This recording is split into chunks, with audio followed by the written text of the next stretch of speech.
30 லட்சம் கல்லூரி மாணவர்களுக்கு லேப்டாப் வழங்குகிறோம். சிவகங்கை மாவட்டம் திருப்பத்தூரில் திமுக பிரச்சார கூட்டத்தில் ஆளே இல்லாத நிலையில் முதல்வர் ஸ்டாலின் காலி சேர்கள் முன்பு உரையாற்றியுள்ள வீடியோ இணையத்தில் வைரலாகி வருகிறது.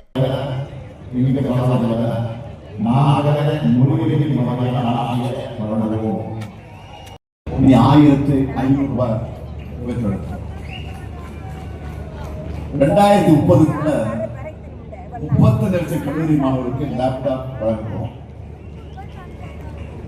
நெல் கொள்முதல் விலை குவிண்டாலுக்கு 1 குவிண்டால் ஏற்க போறோம்.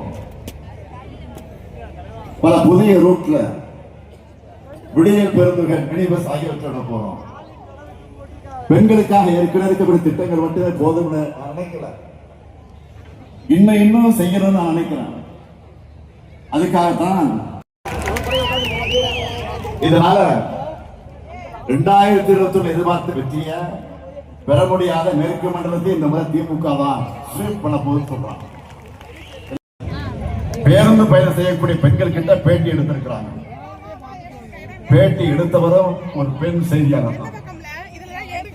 அதுல பெண்கள் எல்லாரும் என்ன சொல்றாங்கன்னா, வெளியாகி அதுல தமிழ்நாட்டுடைய பல்வேறு தவறு செய்தது காவலராக இருந்தாலும் சரி, அரசியல் கட்சியுடைய நிர்வாகிகளாக இருந்தாலும் சரி, அவங்களை கைது பண்ணி விரைவா வழக்கு நடத்தி தகுந்த தண்டனை பெற்றுத் தரும்.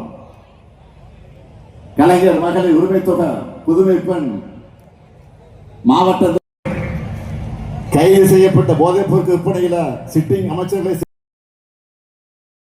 செய்திகளை உள்ளது உள்ளபடி தெரிந்து கொள்ள ரெஃப்ளெக்ட் நியூஸை சப்ஸ்கிரைப் பண்ணுங்க.